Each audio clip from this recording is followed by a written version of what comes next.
Hello friends, welcome to this Mineral Exploration Academy series, How to Explore. Today we will be learning how to explore platinum group of metals.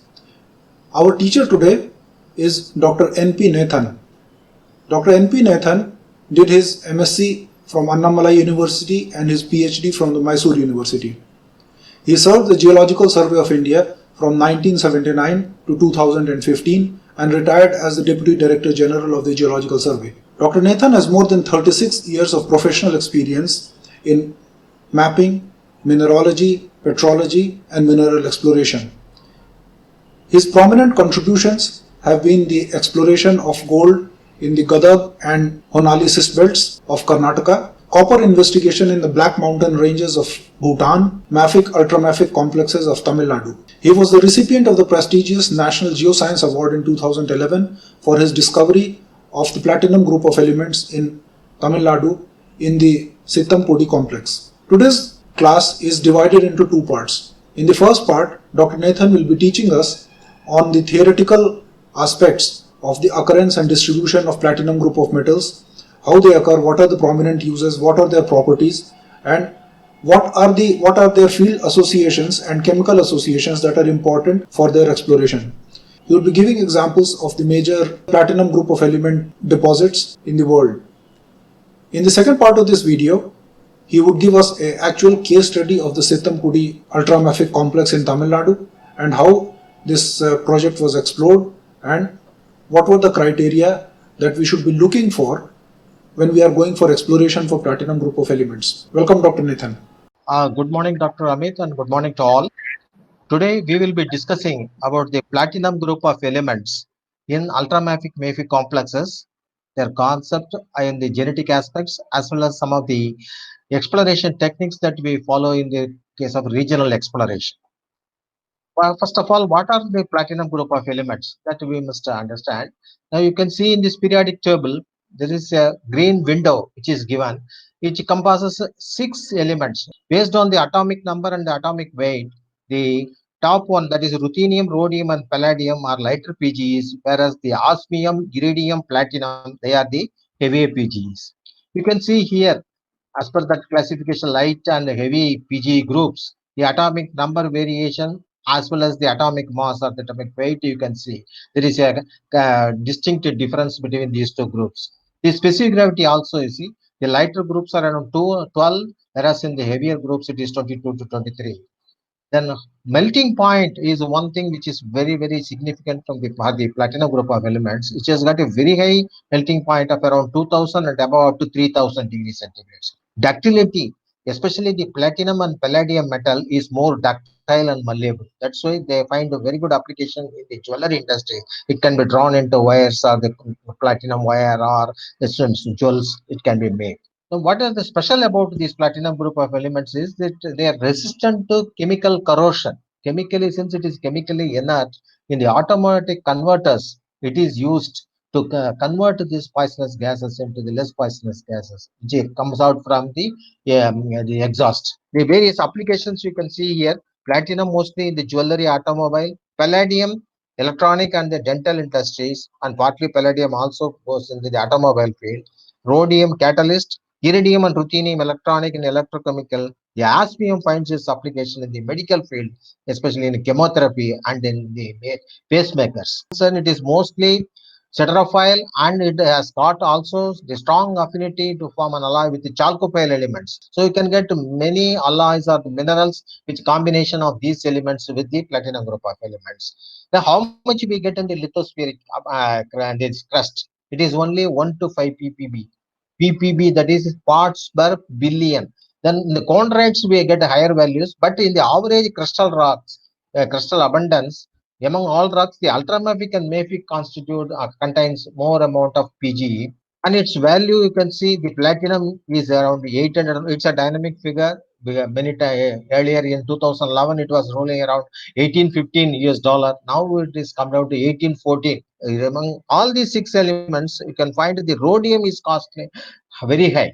Rhodium price is very high compared to the platinum and palladium, though its applications are very limited.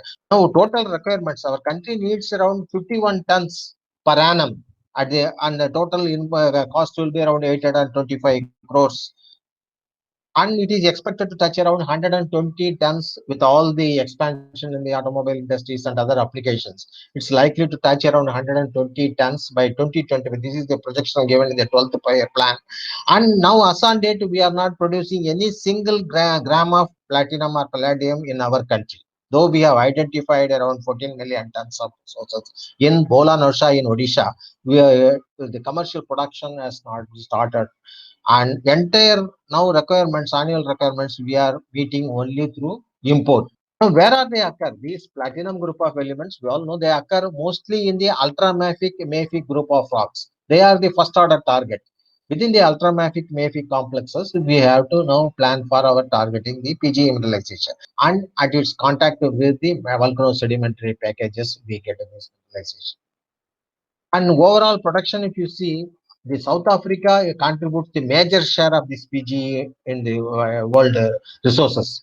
That is, you can see around 88% of the total resources of the PGM comes from the South Africa country. That is mainly from the Bushveld complex. That is the major and the one producing PGE mines in that area. Then, based on this association, generally genetically we see that PGE, they always go with the nickel and copper, nickel copper sulfide, and PG association is very common because it's a genetic link with these things. So based on this association, already classified, some of the deposits are standalone for PGE, whereas in some of the deposits we essentially a nickel copper dominated, where the PGE is occurring in subordinate amount. So based on that, this has been classified. The Bushveld, Stillwater, Great like that, they are all PGE dominated deposits, whereas Sudbury, North, Sinchu, and Tulur are nickel copper dominated deposits. We know that they are in the ultramafic complexes, and even within this ultramafic complexes, we have to identify the critical zones where they are all concentrated. That is one zone of magma mixing. Within the orthomagmatic, there are three: magma mixing, magma contamination, and then deuteric alteration within the complex itself. Magma mixing is the concept that where we have two varieties of magma. That is, one is the ultramafic type, which is mostly of olivine boninitic type, and another one is the A type, which is represented by the anorthosite and then the gabbroic anorthosite, having tholeiitic chemistry.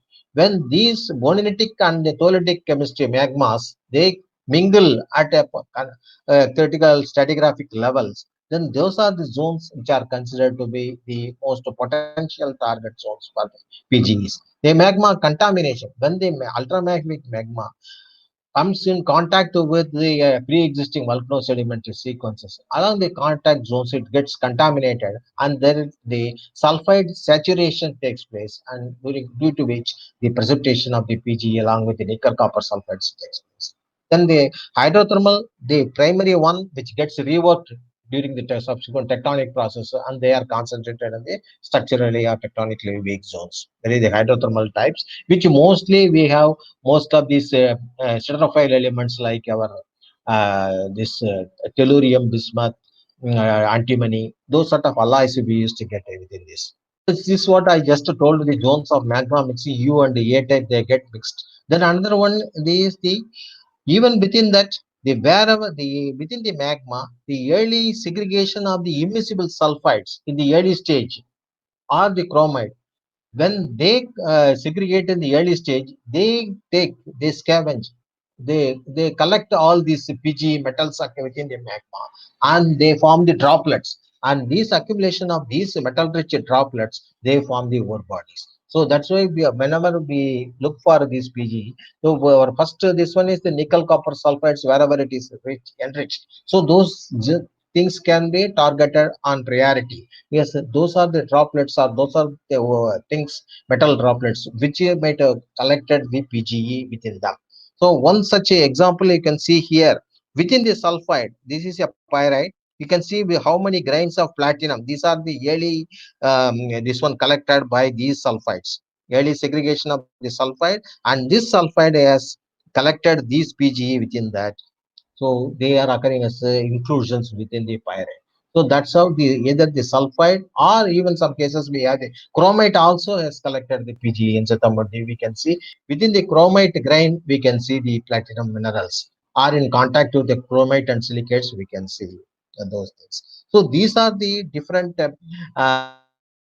concepts which are now advocated for the concentration of PGE in certain selective zones. So our field target will be to identify these zones and the sulfide rich zones. Then we can focus for the sampling of our mineralization. As far we have talked about the ultramafic complexes, there are the layered or differentiated, and the early formed in this due to high specific gravity, the olivine and the chromite they first settled at the magma chamber. That the olivine rich monometallic rock we all know it forms a dunite. Then the chromite rich, which is around 4 to 4.5 specific gravity, that also crystallize and they form a thick layer of chromitite. So this chromatite, Bushwald or in Chitamundi, they form the target for the PG. Yes, we have the platinum group of elements associated with chromatite. So whenever we have an ultramafic sequences, there are any chromate-rich layers that we have to target. Then another one within the ultramafic complex, whether there is any zone of magma mixing, U and A type, that is boninitic and then anorthotic, euthylitic type, magma mixing zone we have to target, then the sulfide rich zones, wherever it is. So these are the things which we have to identify in the field and then we can start sampling it. Then this shows, and you all know the ultramafic complex is containing the dunite, peridotite, and pyroxenite based on the different model proposition of the olivine, orthopyroxene, and kalinopyroxene. That Steckinson diagram I have given in the side. You can see olivine with more of orthopyroxene, we call it as Herzbergite. Then olivine with the CPX verlite. In between, that is olivine plus OPX and CPX together, it comes lerzolite. Then with the less of olivine, more of pyroxene, it becomes websterite. So that is how we these differentiated sequences comes in here. And then we have the gabbro-norite, where the plagioclase started crystallizing, and we get a more gabbro, and then the hyperstic gabbro, that is the norite. Then the end phase is the anarthosite. Within the gabbro-norite, again we will be having magnetite rich layers that many places they are turned out to be vanadiferous and titaniferous magnetite. So that can be a good source for vanadium. So this is the different sequence in which we have identified the zones where the chromate rich zones are there. That is for another one target, and where we have the ultramafic grades into the another. So that the contact zones also we have to sample it. So these are the different zones which we have to look at it in the field, and each in each complex we will have a different style of mineralization. So we have to now you have to initially conduct an orientation survey and understand what type of strategy we have to adopt for each deposit. Now we have the magma contamination is one of the zone where we can look for it. Here you can see a volcano sedimentary sequence in which this ultramafic intrusion has taken place. And the contact zone, that is the zone of magma contamination where this sulfide saturation takes place. And due to that, we have the PGE deposition takes, and that forms the PGE reefs along the contact zones where the sulfide saturation takes place. This is regarding the magma contamination. Native PG platinum or native platinum is very rare. They always form alloy with either sulfur or with arsenic or with telluride or with bismuth. So once we study the PGE, so we must also try to characterize what type of minerals. You all know in the case of copper, we have so many minerals: chalcopyrite, chalcocite, covellite, bornite. Each one is a copper bearing mineral only, but the different proportion of copper and sulfur with a little bit of iron. So that sort of associations we can understand based on our detailed quantification under the electron microscope. We can determine the chemistry and then try to pigeonhole the mineral into these slots. Now this is just to give you a major occurrences of PGE worldwide. That is your Bushwell, Sudbury, the Stillwater, then the Norals. Just Bushwell, if you see, this is the Bushwell complex, around 400 kilometer by 120 kilometer dimension. It's such a huge complex with the differentiated. They started peridotite, pyroxenite, anathocyte with the chromatite layers. So the eastern portion alone is this one shown here. The eastern part of the Bushwald complex, where we will get the different zones with chromatate layers. This is the actually the Bushwald complex where you get the anorthosite and the chromatate layers. So here the chromatate layers are the mineralized. These dark layers are the chromate rich layers. These chromate rich, these dark layers, they are all occurring as alternate layers. That is why it is known as the layered complex. And some places it will be 20 centimeter, 30 centimeters. Some places we may get up to 1 meter. So these layered complexes with the anorthosite and the chromatate layers and the pyroxenites, these are the mineralized in Bushwald complex, which are named as Merensky reef in the case of pyroxenite. In the case of chromite, it is known as UG2. Then another one is the Platte reef. Again, it is a pyroxenite host. Then coming to the Russia, that is the Norilsk Russia. Here again, it is an earlier volcano-sedimentary package in which we get the Langer intrusion, Norilsk intrusion of a gabbro-dolerite composition, and at the contact zone of this intrusion with the pre-existing metasediment rock, we have the ore body. That this one white one with a vertical striping, this is the mineralized zone, which is the ore zone in the intrusion. Here we have in the basal part of the intrusion, we have this one, and there is at the footwall contact also we have this dark gray color. This is the ore zone in the footwall. They are essentially platinum and palladium rich, and this one is mainly vein type of ores in the volcano permocarboniferous sediments. These three type of minerals. This just to show how within the volcano sedimentary peak, when there is an intrusion of a mafic ultramafic rock, so we have to see within the mafic ultramafic complex we have to target. Then at the contact zones are very important for sampling whether there is any sulfide saturation at the contact level, at the contact with the country rock, so that they can also form a favorable zone for mineralization. So overall, if you see, this is about primarily it is orthomagmatic in nature and is confined to large layered mafic ultramafic complexes. Bushwald, 400 by 120 years. Such a large complexes we have. Then it is reworked during the hydrothermal and sedimentary process which we seen. So every prospect and deposit. Now we can see Bushwald how we have seen it is within the layered complex. We have the individual layers of chromite and then the pyroxenite. Those are the target for PGE mineralization where it is confined. In the case of Norilsk, we have the intrusion and the contact with the Permo-Triassic volcano-sedimentary sequence. Those intrusion and the contact zones are to be targeted for PGE. So likewise, in each prospect, we have to understand the nature of mineralization. Accordingly, we have to develop the strategy for our investigation or exploration. First, we have to understand the control of mineralization in each prospect. Therefore, the exploration techniques will vary from prospect to prospect. Thank you very much. Thank you, sir. That brings us to the end of the part 1 of this How to Explore Platinum Group of Metals class. In the second part of this class, Dr. Nathan will be explaining us a case study of the Sithampudi layered igneous complex in Tamil Nadu and how this exploration was carried out, what were the typical characteristics of the mineralization there, and how should we plan to make a discovery for platinum group of elements in this kind of a complex. We look forward to the part 2. Please watch and please subscribe. Thank you for watching the video. I invite you all to please visit the Mineral Exploration Academy website and register yourself. The registration is free and registration is open to students, teachers, professionals or anybody who is interested in mineral exploration.